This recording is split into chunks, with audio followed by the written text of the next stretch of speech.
Welcome to 10 Minute CS. 3043. Find the length of longest common prefix. Here we are given two arrays of positive integers, array 1 and array 2. We have to find the longest common prefix between all the pairs of integers x and y such that x belongs to array 1 and y belongs to array 2. And we have to return the length of that longest common prefix for all the pairs. And if no such common prefix exists, we just need to return 0. So let's see this example 1. We have a pair 1 and 1000, 10 and 1000, 100 and 1000. So with 1 and 1000 we have the longest common prefix as 1. Similarly for 10 and 1000 we have 10 and this 10, and for 100 we have 100, and the length of 100 is 3, hence we will be returning 3 here. So the brute force approach that we can think of is we find all the pairs by running two for loops. One will be from 0 till array 1 length, and the other one will be from 0 till length of array 2, and for each of these pairs we can find the prefix of both of them. How we will do it?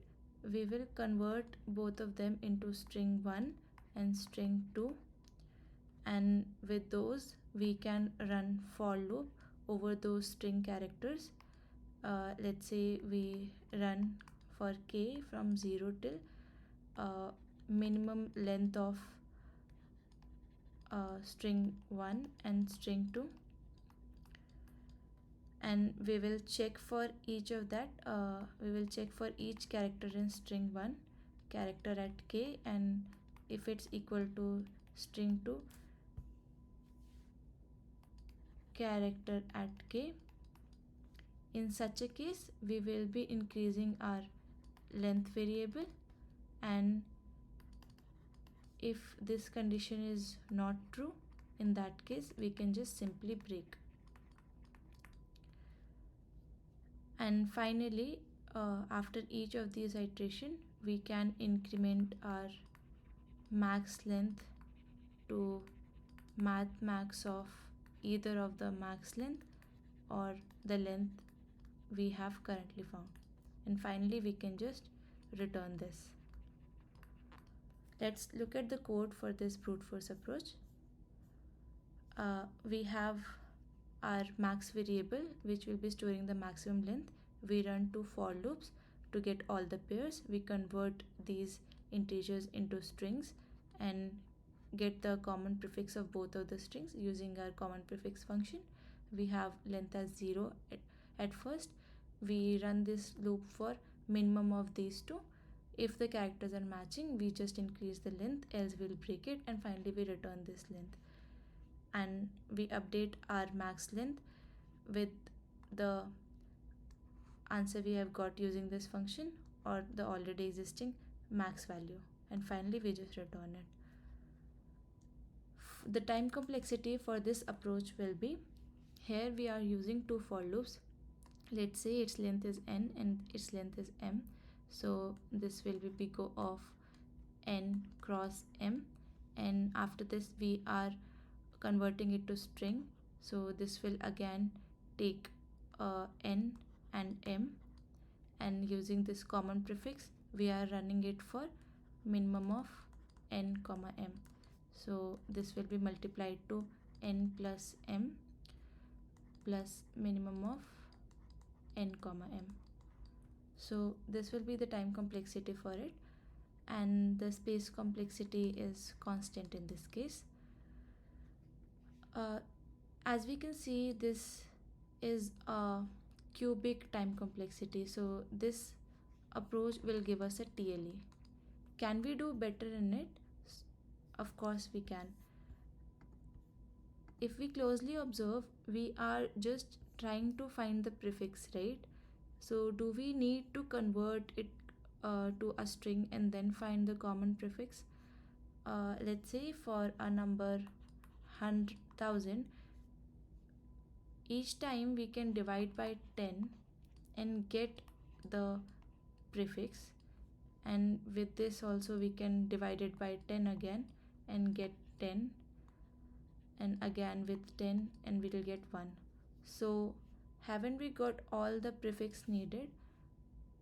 This is one of the prefix, this is also a prefix in itself, 10 and 1. So why not find all those prefix and add it to a set, and we can do this for finding all the prefix of array 1.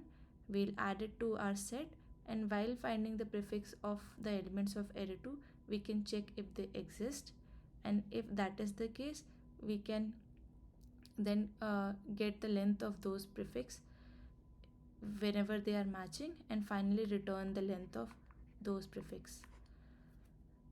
Let's look at the code for this approach. So here we have our maximum variable which stores the maximum length of the common prefix, and we have the max number. We have hash set of integers. First we run it for the array 1 length. For each of those elements we find the prefix for all of them and add it to our set. Let's say we have 10 and 100 in our array 1, so we will run it for 10 first. So we add 10 to our hash set, and after that we divide it by 10 again.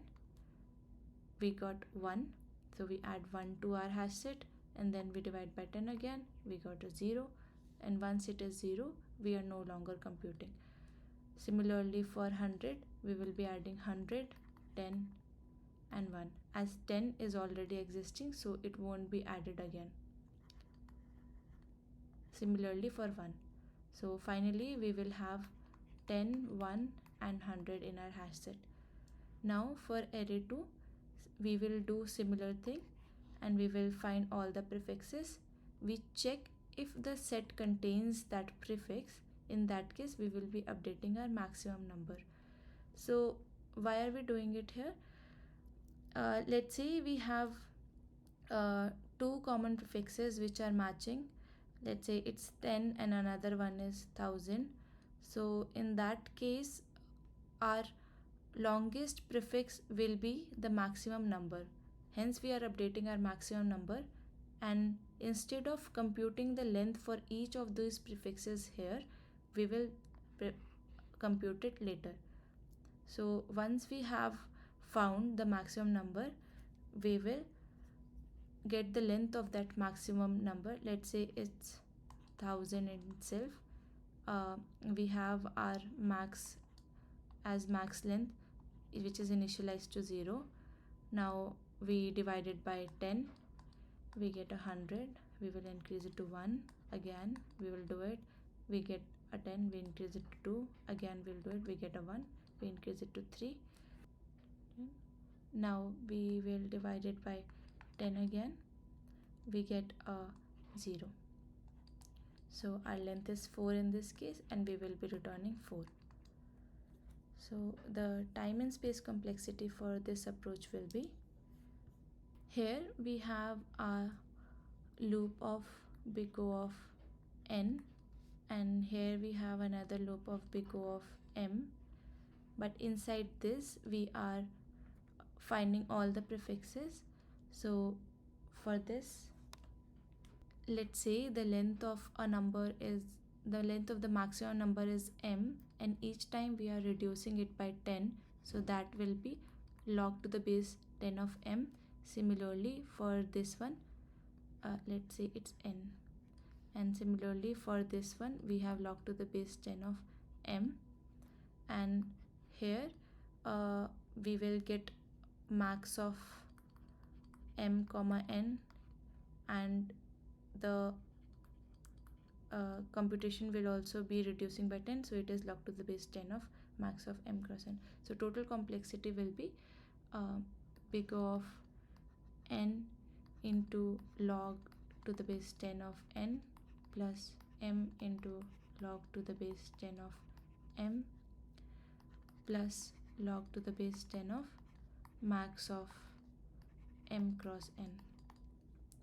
This is lesser than the above one. We have additions here, not the multiplication, that should be noted. So this is approximately equal to n log n.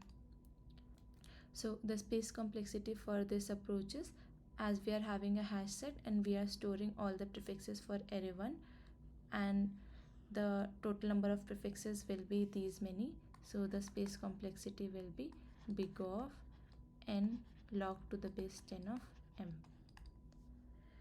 Thank you for watching.